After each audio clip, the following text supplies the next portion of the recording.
끊임없는 테러 협박 때문에 단 한 번도 단독주택에 살아보지 못했다는 작가 조정래의 집.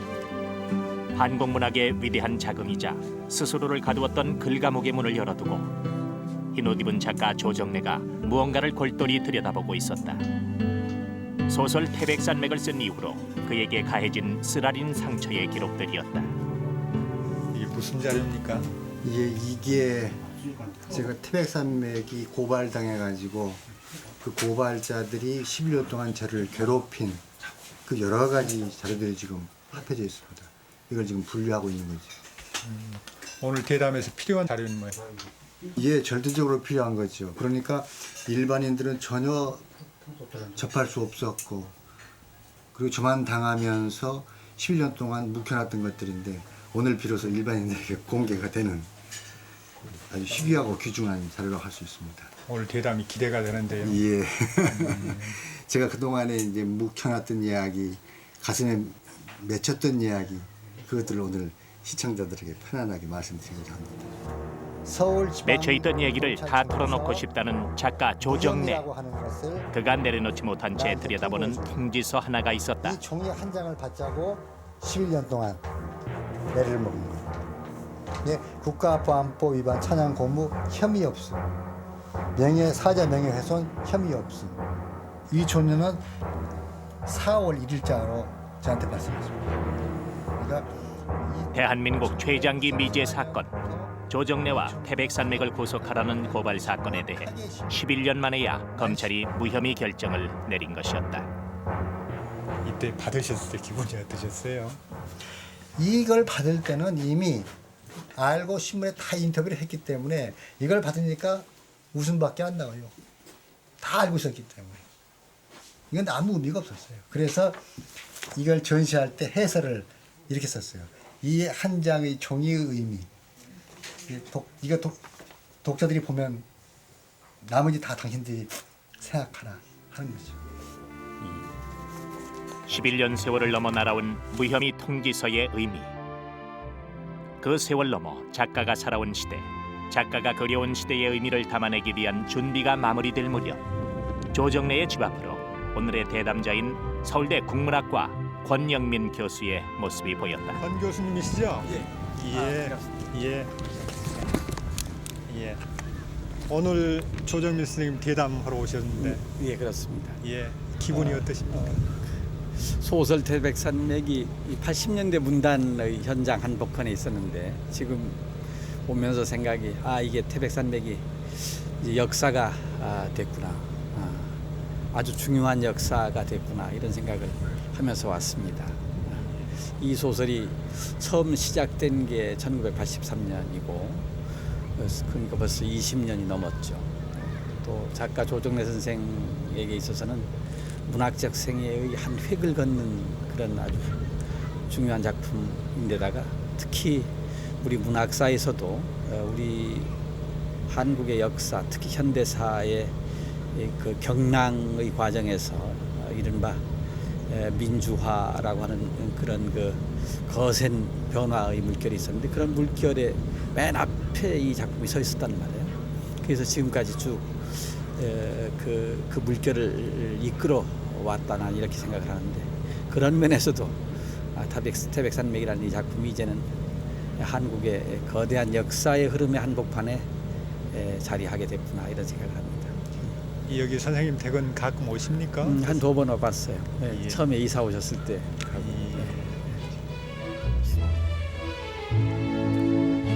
소설 태백산맥이 극우 세력의 맹공에 시달릴 때 권영민 교수는 태백산맥 다시 읽기란 평론집으로 태백산맥의 문학적 성과를 확인시켜냈다. 결코 만만치 않은 시대의 경랑을 당당하게 건너온 소설가와 평론가. 오늘 두 사람이 동시대를 함께 살아온 독자들에게 들려줄 얘기는 무엇일까? 요새는 어떻게 지내십니까? 그저 뭐 글 쓰면서 쉬면서 그렇습니다. 앞뒤에 소나무 숲이 보기 좋게 어우러져서 예. 선생님 모습하고 아주 잘 어울리시는 것 같은데 제가 막 자동차를 타고 앞에 도착을 했는데 우리 진행자께서 나한테 감회가 어떠냐 이렇게 물었습니다. 무슨 뜻인지 금방 알아차렸어요. 예. 그래서 제가 소설 태백산맥이 발표될 때 나는 그 소설이 발표되는 현장을 보면서 이 어려운 시대에 태백산맥이라는 소설이 우리 문학의 한복판에 서 있다 이런 생각을 했던 적이 있습니다. 근데 지금 오면서 이제는 우리 역사의 한복판에 서는구나. 예. 여러 가지 의미가 있으리라고 보는데 그런 점에서 최근에 그 신문지상에서도 보도가 많이 되고 했는데 그 걸려있던 사건이 마무리됐죠? 그렇죠. 무혐의 만 11년 만에 무혐의 예. 결정이 났죠. 예. 제 소망은 무혐의가 되기를 간절히 바라면서 11년 동안 고통을 당했고 결국 이제 검찰이 결정을 내렸는데 수없이 많은 이제 신문과 방송들이 느낌이 어쩌냐, 감회가 어떠냐 묻는데 그 소식을 듣고 나서 제가 첫 번째 느낀 기분이 제 목을 칭칭 감고 있던 쇠사슬이 풀린 것 같은 기분이 들고 그리고 양쪽 겨드랑이에서 무슨 큰 날개가 이렇게 돋아오르는 것 같은 그런 어떤 해방감을 느꼈습니다. 그러니까 그동안에 글을 써오면서 느꼈던 감시받고 그리고 고문당하는 같은 그런 고통과 괴로움에서부터 이제 완전히 벗어나게 됐기 때문에 그런 해방감과 억눌렸던 창작에 대한 자유 이런 것을 되찾은 기분 뭐 그런 것이죠. 국가보안법 위반 혐의로 고발된 고려대 최장집 교수와 조정래 씨의 소설 태백산맥에 대해 검찰이 최종 무혐의 결정을 내렸습니다. 대한민국 사회의 레드 컴플렉스, 병적인 반공주의를 가장 극명하게 보여주던 사건. 시대 변화를 반영시키는 것은 옳다고 봅니다. 비록 11년이란 장고 끝에 내린 결론이지만 소설 태백산맥의 국가보안법 무혐의 처리는 그 의미가 적지 않다. 그것은 시대의 요구를 낡은 법안에 더 이상 가둘 수 없다는 사실, 역사의 변화를 우리 사회가 인정했다는 의미이기 때문이다. 그 제소가 하기를 굉장히 오래된 걸로 알고 있는데 이제서 됐다는 것도 좀 우습지 않은가 하는 생각을 했어요. 왜 그러냐면은 내가 태백산맥이라는 영화를 베를린 영화제에 출품했거든요. 그 94년도인가 됐는데 그때 이미 그 이념 문제는 그 지구상에서는 전혀 문제거리로서 되어 있지 않았어요. 태백산맥이 올바른 평가를 받고 교과서에도 오르고 온갖 드라마에도 다 나오고 이것을 교재처럼 누구나 암송할 수 있는 시대가 올 때 그게 어쩌면은 우리가 민주주의가 정착화됐고 외국과도 떳떳한 호혜 평등의 관계로 외교와 무역을 할 수 있는 시대가 됐다고 보는 거죠. 1부가 완성이 되고 그다음에 2부가 또 연재가 되고 또 3부 해서 마지막 전편이 다 완성되는 시간이 상당한 기간이었죠. 예, 6년 반 걸렸습니다. 네. 태백산맥이 일부가 나오고 나서 제가 이제 1년에 한 번씩 2부, 3부, 4부를 이제 써나가는데 독자들이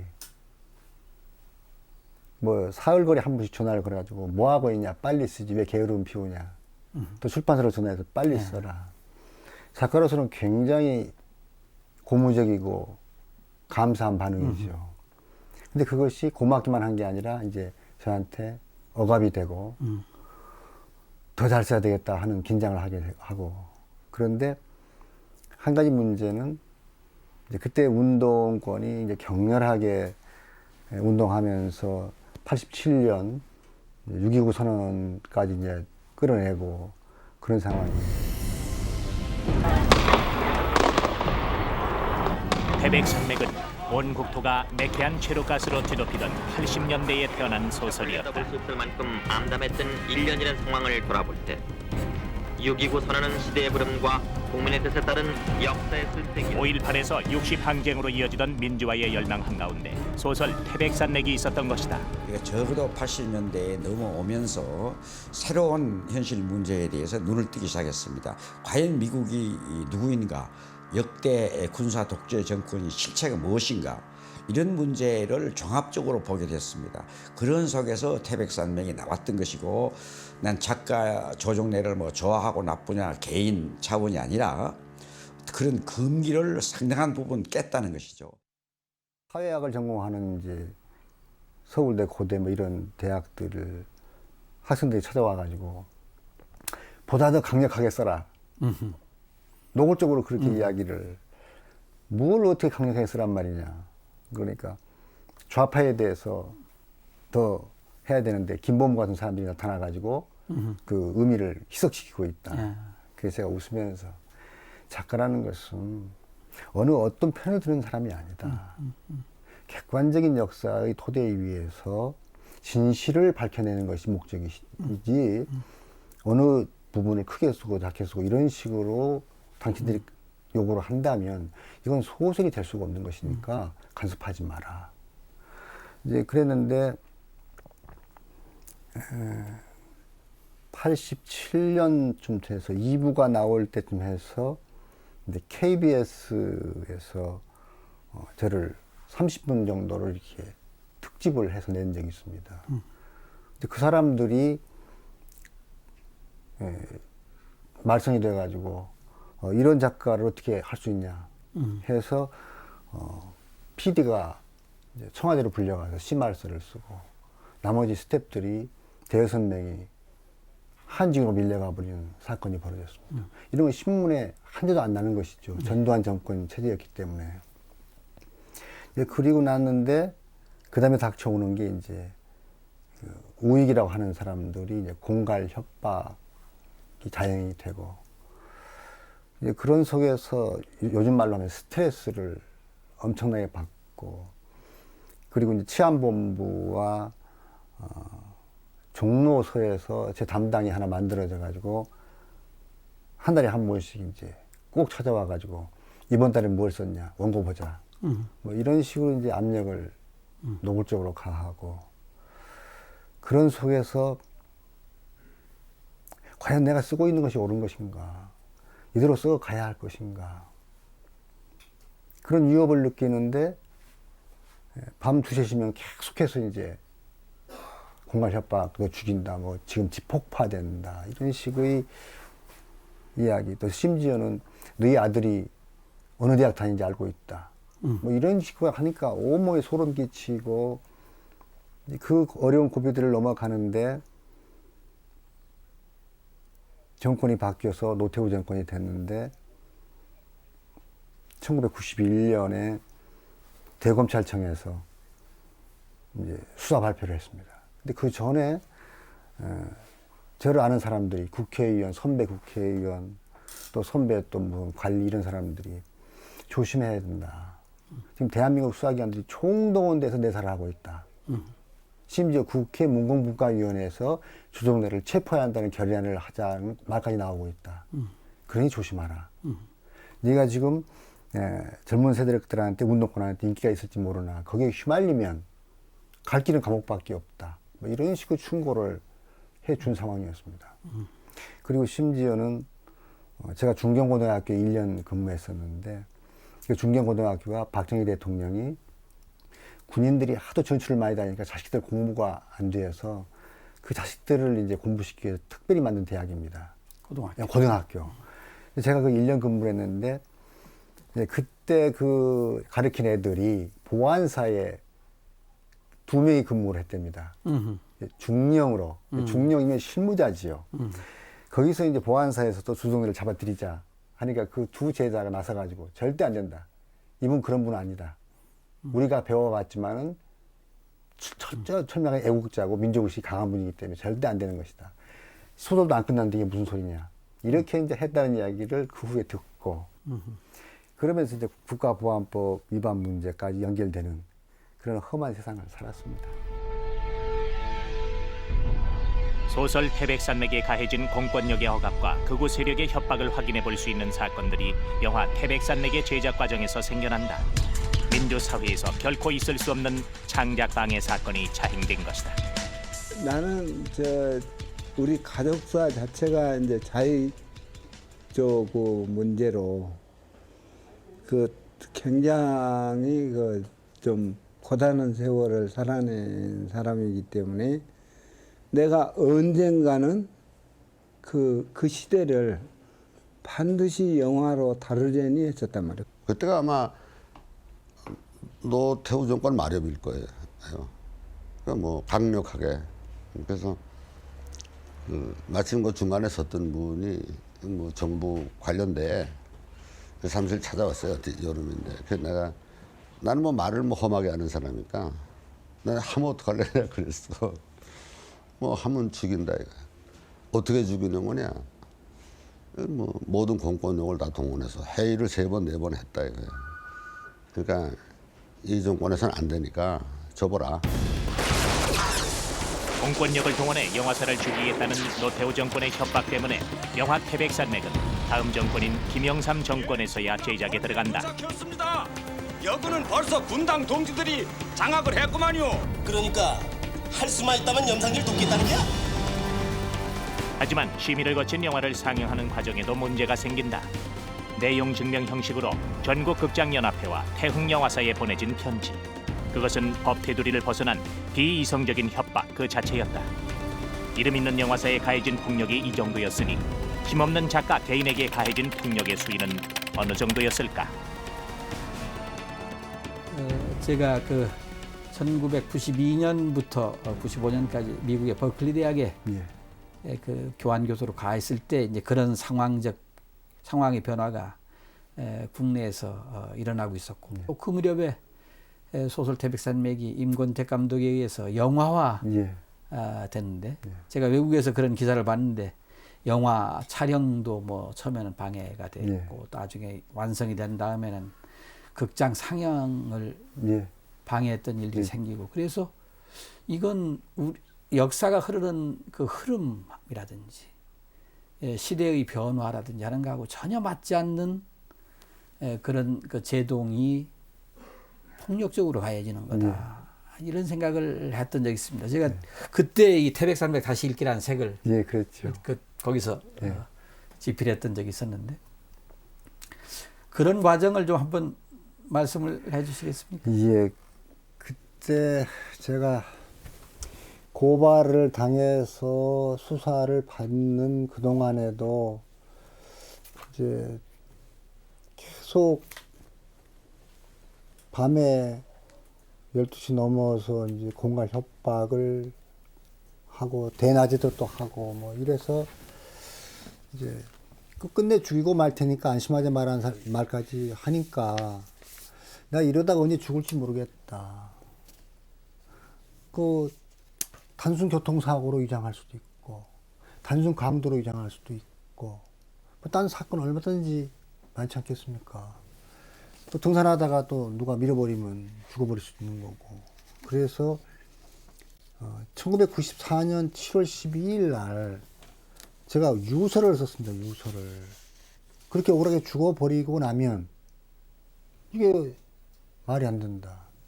그리고 저만이 아니고 또 저를 피해서 집사람이나 제 아들도 또 죽일 수 있거든요. 그래서 그 내용까지 포함시켜서 내가 또는 내 식구가 그렇게 갑자기 죽음을 당하면 그건 그것이 아니고 그들이 나를 죽인 것이다. 그 8개 단체 이름을 여기다가 명확하게 적어놨어요. 이걸 썼는데 수사를 이제 계속 받고 있는데 신공안정국이 만들어져 가지고 이제 김영삼 대통령이 김일성 주석을 만나러 간다고 하니까 또 그때 막 공안정국이 만들어지고 제 사건은 이제 경찰에서 검찰로 넘어가고 또 힘이 들어서 두 번째 1996년 5월 21일 유서를 또 썼습니다. 그 첫 대목 좀 한번 읽어봐 주시겠습니까? 예. 그 96년도. 네. 96년도. 막 잠이 들었는데 전화가 요란하게 울려댔다. 조정래 이 빨갱이 새끼야, 맘 놓고 자질 말어. 우리한테 한 번 찍혔다 하면 그 누구든 살아남지 못해. 너도 평생 따라다니며 끝끝내 죽이고 말 테니까 명심하고 있어. 그리고 너네 아들놈이 어느 대학에 다니는지 다 알고 있어. 개 같은 새끼. 늙었으나 쟁쟁하고 살기를 본 목소리였다. 아내가 시계를 보고는 새벽 2시라고 했다. 나는 겁먹는 아내의 손을 잡으며 아무 말도 할 수가 없었다. 전화가 걸려오는 시간은 주로 한밤중이었다.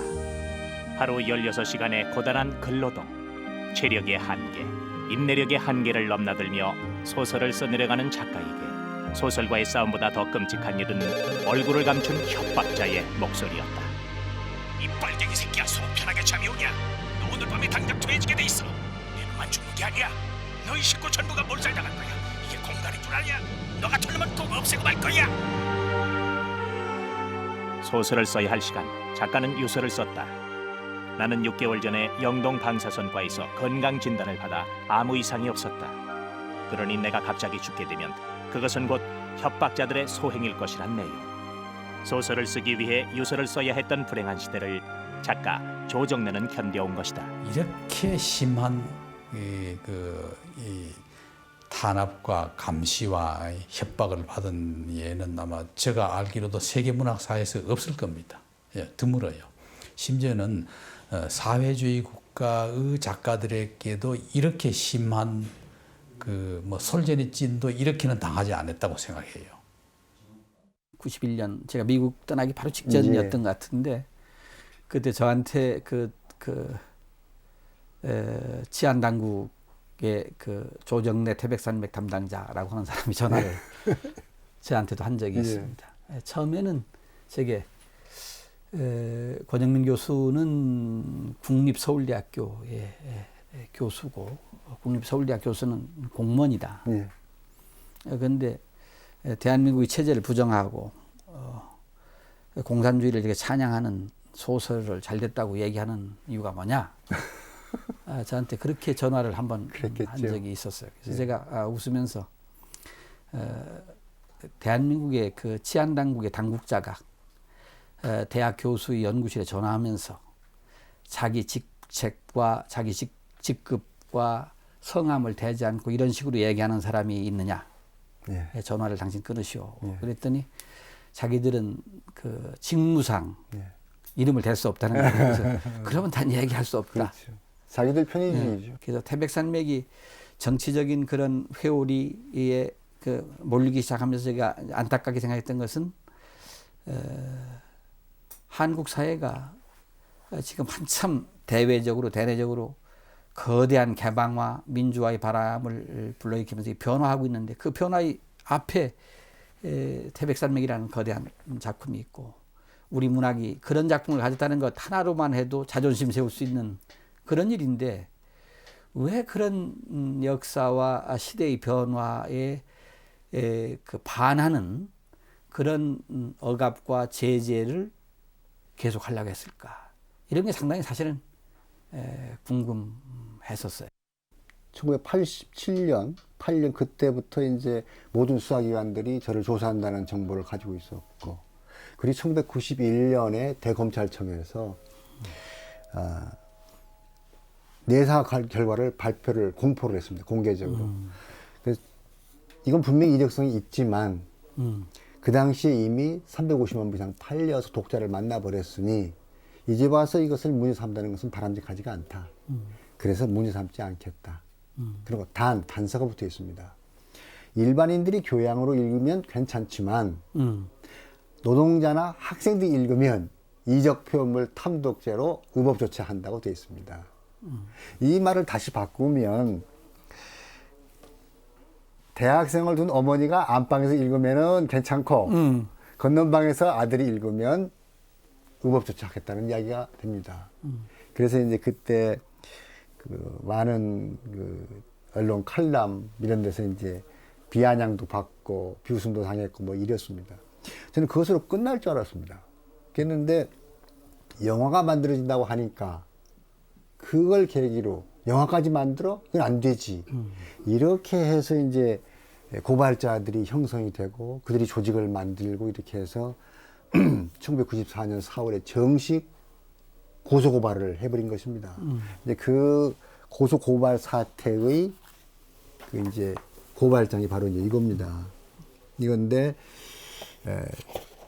여기에 이제 8개의 단체, 그러니까 6.25 참전용사로부터 시작해서 월남 참전용사까지 총망라된 반공단체가 8개가 뭉치고, 그리고 이승만 대통령의 양자 이인수 씨가 뭉쳐서 고발했는데, 이것이 앞뒤로 인쇄가 되어 있는 고발장이 총 121페이지입니다, 이게.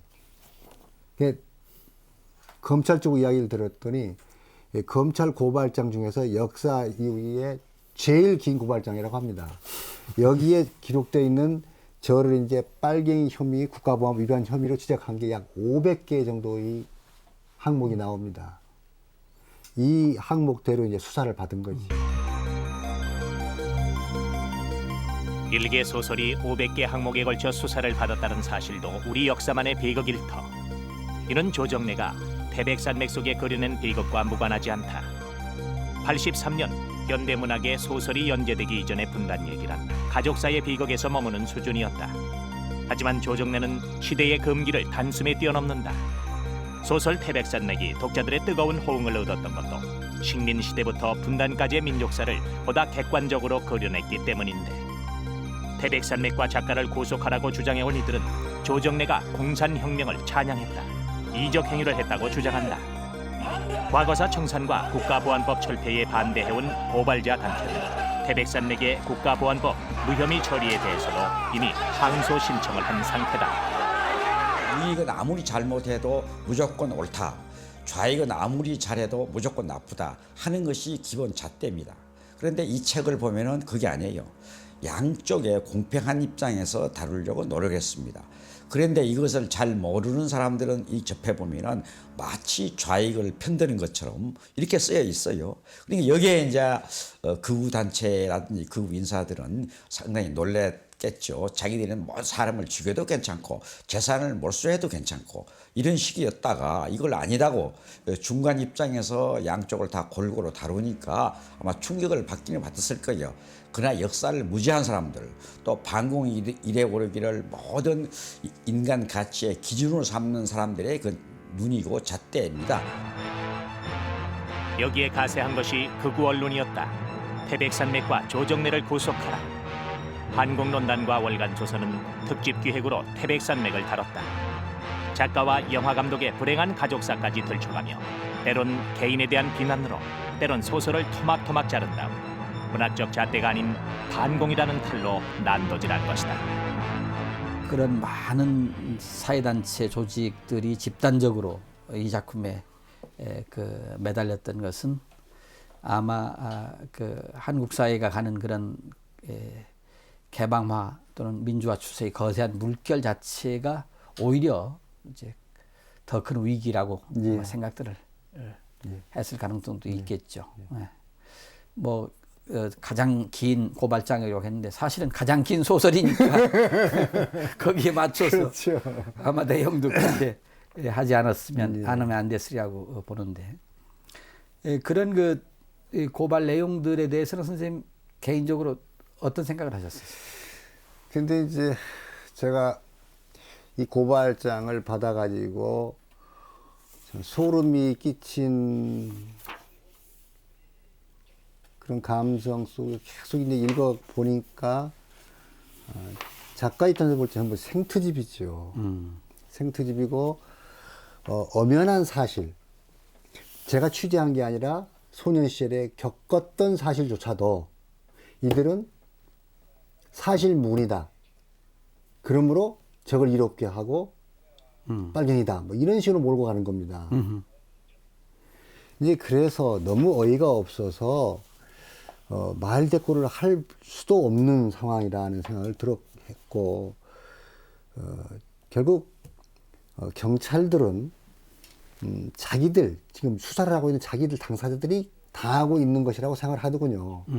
그래서 제가 이것은 이미 50년 전의 이야기다. 왜 당신들이라고 생각하느냐고 몇 번 이야기를 했었습니다. 그러나 이 사람들은 동병상련이라고 경찰을 모독했다.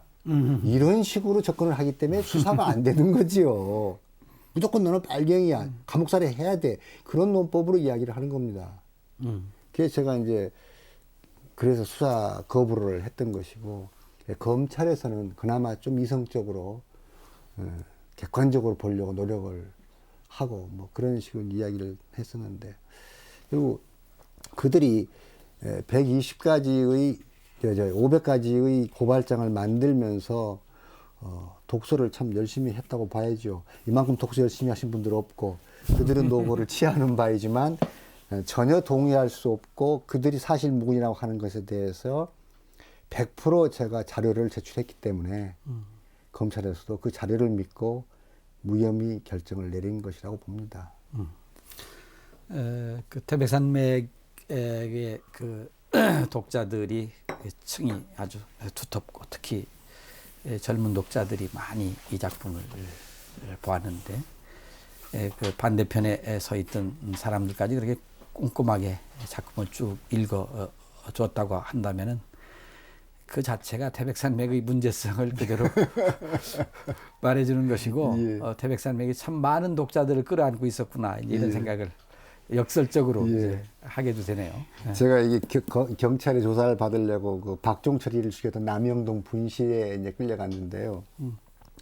남영동 분실이 박종철이 죽인 다음에 하도 사회적으로 지탄을 받고 말썽이 되니까 장소를 좀 문화촌 쪽으로 옮겼었습니다.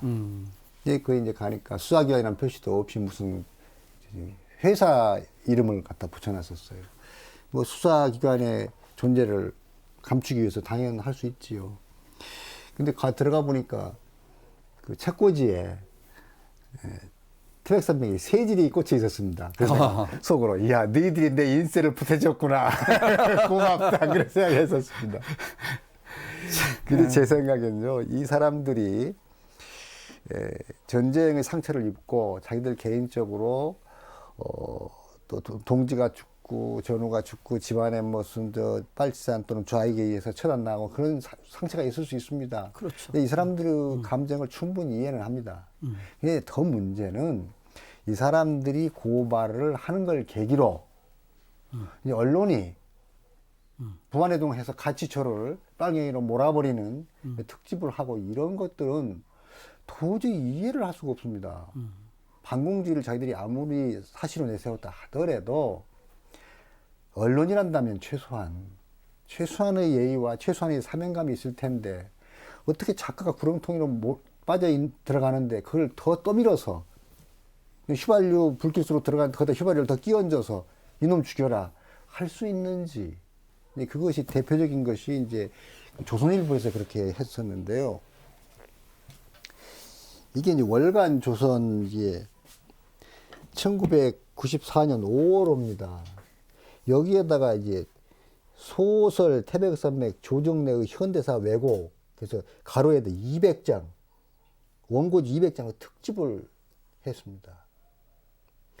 저는 이런 걸 보면서 과연 이 나라가 이게 정치 세력만이 아니고 문화 세력까지도 이렇게 반공주의에 함몰되어서 이렇게 진실을 자기들이 또 은폐하고 암장시키고 왜곡하고 싶어하고 거기에 동조 세력으로 부안해동 한다면 이 나라의 장래가 어떻게 될까? 그때 굉장히 절망하고 작가로서 참 배신감 뭐 이런 것들이 견딜 수 없음을 끼쳐왔었습니다. 그래서 제가 무혐의가 되고 나니까 이 주간조선에서 연락이 왔었습니다.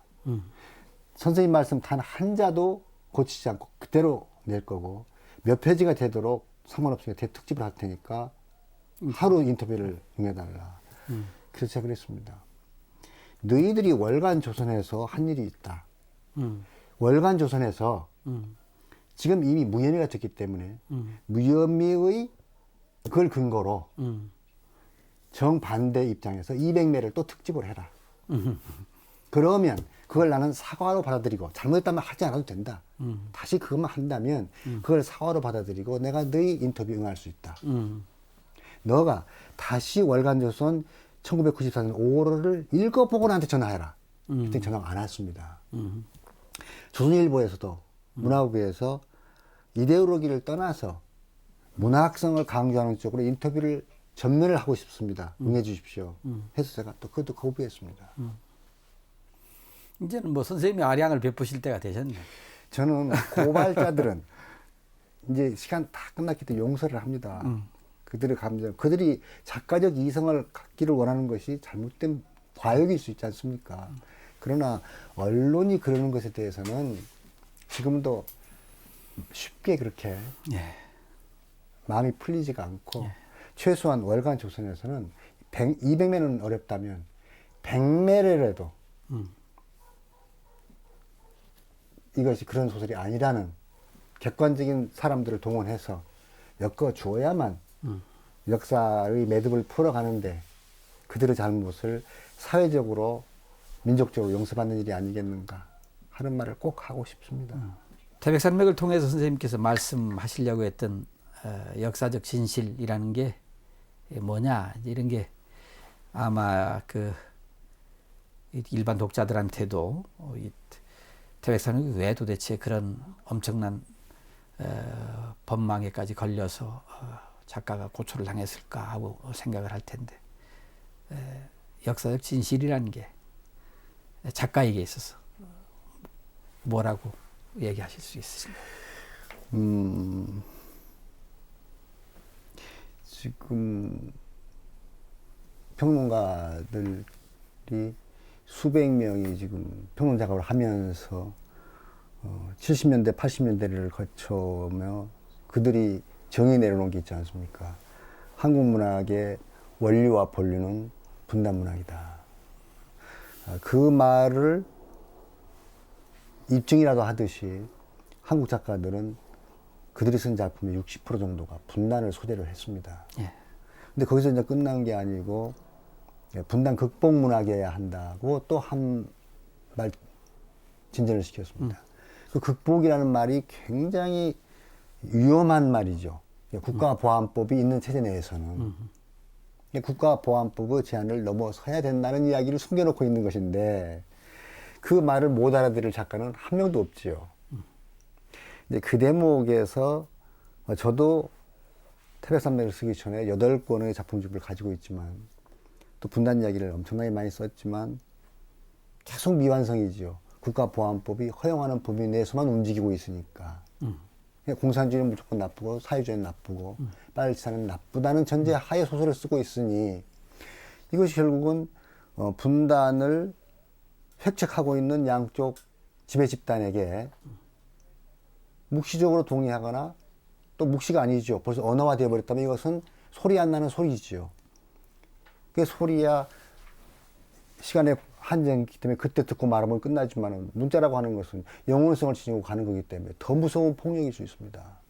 그러면 함께 분단을 획책하는데 참여하고 있다는 것밖에는 안 됩니다. 근데 그래서 평론가들이 분단을 극복하도록 하라고 작가들에게 길을 열어주고 창작의 방법론까지는 제시 안 하지 않았지만 그건 너희들이 책임이다. 당연히 작가들이 받아야 할 책임이지요. 저는 그래서 그걸 넘어가는 길이 이 땅에서 분단 시대를 사는 작가로서의 최소한의 소임일 것이다. 그리고 내 작품을 내가 봐도 그 전에 쓴 작품들이 미완성이니까 완성을 시켜야 되지 않겠는가 하는 작가로서의 욕구가 또 있었던 겁니다. 쉽게 말해서 이제 말씀하신 진실이라고 하는 것은 우리가 반공주의를 내세우면서 공산주의자들, 빨갱이들은 도깨비고 뿔도치고 흡혈귀고 드라큘라고 악마다고 40년을 계속 가르쳐 왔습니다. 그렇게 글짓기를 시켰습니다. 그렇게 포스터를 그렇게 했습니다. 그럼 과연 그들이 그런가? 아니지요. 분명히 그들도 인간이었는데 이데올로기를 정치로 악용하기 위해서 끝없이 나쁘게만 포장을 해온 거 아니겠습니까? 또 남쪽만 그런 게 아니라 북쪽도 마찬가지로 미제국주의자 뭐 해가면서 엄청나게 많은 욕을 해서 북쪽 인민들이 또한 그들을 속도로 자기들의 정치 체제를 이끌어가는데 유리하도록 그렇게 최면시켜 왔습니다. 이것이 이제 엄청난 정치 폭력인데 그들이 인간이라고 하는 이야기를 해야만 진실에 접근할 수 있는 것이고 그 자체가 진실이고 또 우리들이 신성불가침으로 만들어 놨던 우리의 경찰, 우리의 군인 그리고 또 우리 혈맹이라고 하는 미군들이 과연 6.25 전쟁을 통해서 그렇게 다 잘하기만 했는가? 그렇지 않거든요. 거창 사건 같은 거에서 다 드러나고 있어 파편적으로 드러나고 있지만 잘못된 게 있단 말입니다. 그러면 통일로 가려면 분단을 극복해서 통일로 가려면 그러한 사실들을 사실이라고 쓰는 진실 그것을 안 쓰고야 어떻게 문학이 완성될 수 있는가 하는 것을 통렬하게 제가 생각을 했습니다. 그래서 쉽게 말하면 태백산맥은 서로의 잘잘못을 솔직히 드러내놓고 이해할 건 이해하고 용서할 건 용서하고 그래야 비로소 화합이 올 수 있을 것이다 하는 문제에서 사실을 사실대로 쓰는 것이 진실이라는 사명감 속에서 쓰다가 보니까 국가보안법 위반이 되어버리는 그런 사태까지 생긴 것입니다. 그 작품을 그렇게 긴 작품을 쓰시면서 제가 그때 그 무렵에 어떤 문단의 모임에서 사모님이신 시인 김채호 선생님을 뵀더니 권 선생 우리 조 선생이 아무래도 저 소설 쓰다가 죽으려는가 봐 그러시더라고요. 그래서 제가 아니 무슨 말씀을 했더니 요새 밥도 전혀 못 먹고 그런데도 글 쓴다고 지금 저 나자로 마을에 들어가서 그러고 있다고. 그래서 제가 한번 그때 그래요? 그러면 그 나자로 마을은 어떤 데인가 나도 한번 구경을 가야 되겠네 하고 제가 한번 가서 뵌 적이 있었는데 가서 뵈고선 제가 깜짝 놀랐습니다. 사실은. 왜냐하면 그 좁은 방에 온 벽이 전부 소설과 관련된 메모지로 꽉 차서 붙어 있는 걸 봤어요. 그런 거 혹시 촬영 안 해놓으셨어요? 예, 그때 뭐 쓰는데 정신이 없어가지고 뭐 그런 거 촬영할 여유가 없었죠. 그래서 제가 여기가 공장 같네요. 그랬던 적이 있었는데 그런 그 창작 당시 말씀도 좀 한두 가지 소개를 해주시죠. 근데 이제 태백산맥을 쓸 때 어려움이 여러 가지가 있었는데 제일 어려웠던 것이 그 취재 과정에서 이제 제가 빨산 이야기를 써야 되는데 실감이 전혀 안 오는 겁니다. 왜냐하면은 어떻게 인간이 하나밖에 없는 목숨을 내걸고 지리산이라는 곳에서 그리고 그 연변 야산에서 7, 8만 명이 죽어갈 수가 있는 것인가.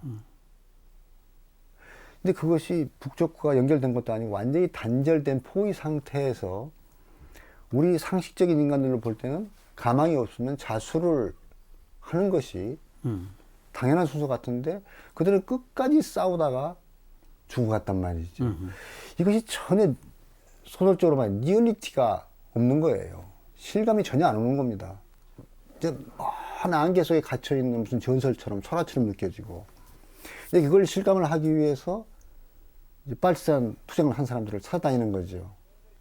근데 이 사람들이 전두환 정권이었으니까 그때 내가 빨삼청 했단 말 한마디만 하면 바로 중앙정보부 끌려가서 고초를 당하는 다시 또 진역살이 하는 그런 상황이었기 때문에 그 사람들을 찾아내기가 굉장히 어려웠고 또 그 사람을 찾아낸다 하더라도 다 잊어버렸다고 그러고 말하지 않고요. 이런 것이 첫 번째 닥친 괴로움이었고 이제 두 번째 괴로움은 긴 소설을 쓰다가 보니까 모르겠습니다. 딴 것들은 모르겠는데 소설이라는 게 제가 지금까지 느낌으로 집약을 한다면 한약을 이렇게 짜지 않습니까? 힘껏 한 방울 나올 때까지 한약 짜는 제 스스로를 이렇게 한약 봉지 넣고 쥐어 짜는 것 같은 딱 그 고문당하는 기분입니다. 그것을 한 달도 아니고 옛날에 중단편 쓸 때야 한 15일 한 달만 고생하면 되는데 이건 긴 소설이 되니까 끝없이 그 일을 당해야 됩니다.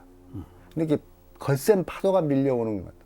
그걸 타고 넘어가면 또 밀려오는 것 같은 이제 그러한 고통이 정말 견디기 힘들고요. 그리고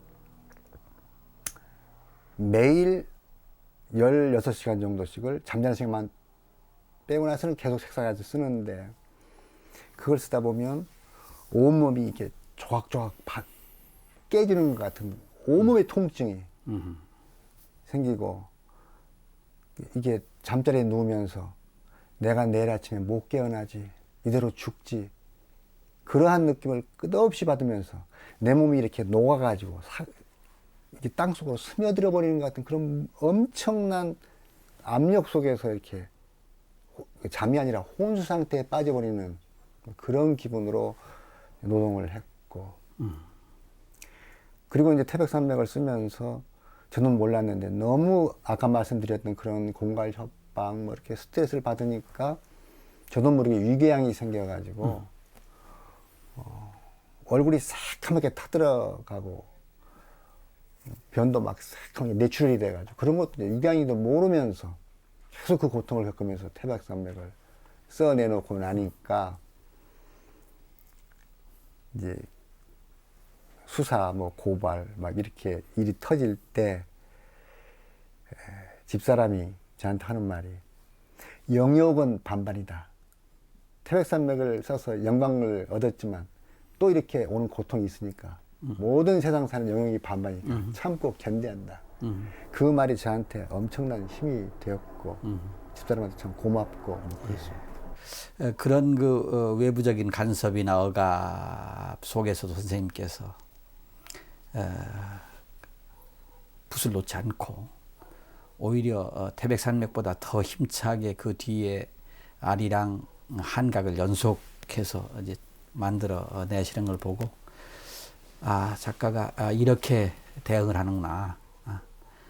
그런 시시비비에 일일이 간섭하고 싸우고 뭐 해봤자 새끼는 하나도 없죠. 작가는 작품으로만 한다라고 하는 그런 그 원칙 같은 거, 작가로서의 원칙, 이런 것을 참 아주 중간에 정확하게 자리에 서서 잘 보여주셨다. 그렇기 때문에 오히려 태백산맥이라고 하는 소설이 갖고 있는 그런 거대한 그런 문제성, 큰 문제들, 이런 것들을 그 이전에 아리랑과 그 이후 역사의 한강이 같이 서줌으로써 더 의미 있게 만들고 있다, 이제 그런 생각을 합니다. 그런 점에서 저는 태백산맥 때문에 당한 일이 아리랑이나 한강을 쓰는 힘 때문에 그런 걸 견뎌낼 수 그랬을 있을 거라고 겁니다. 생각이 됩니다. 만약에 그러지 못했다면, 글 쓰는 글이 없었다면 아마 정신 좀 우울증에 걸렸거나 두려움 때문에 무슨 큰 병이 걸렸거나 뭐 그럴 거예요. 아마 그 아리랑에 등장하는 그 숱한 그 이름 없는 애국지사들, 민족 운동가들, 이런 분들이, 그 다음에 한강에 등장하는 수많은 우리 아마 민중들이 그 치열한 정신을 지지해주고 성원해주지 않았나, 뭐 이런 생각도 해봅니다. 이제 태백산맥 아래로 들어가야 될 차례가 된 것 같아요. 태백산맥의 소설적 내면 공간, 이쪽으로 우리 독자와 시청자들과 함께 한번 다시 여행을 하는 게 좋겠습니다. 반도의 남쪽 끝 작은 마을 벌교. 벌교라는 이름과 함께 떠오르는 소설 태백산맥. 민족사의 벅찬 현장인 이곳 벌교에는 소설가 조정래의 태백산맥 사람들이 그대로 살아있다. 홍교 다리 밑에는 배고픈 농민들이, 연부전의 제각엔 소화가, 벌교 땅 곳곳엔 조정래의 유년기가 녹아있는데, 저희 어머니께서 지금 92이신데 15년 전인데 태백산맥을 가끔씩 드문드문 읽으셨겠죠. 몸이 네가 이런 말까지 어찌 다 하냐와. 광복 60주년 특별기획 조정래 제2부. 많은 시청 바랍니다. 고성군에다가 국가기관에다가 공갈 협박을 하는데 2002년이에요. 그러니까 1994년부터 2004년까지 줄기차게 이렇게 반대 방해 저지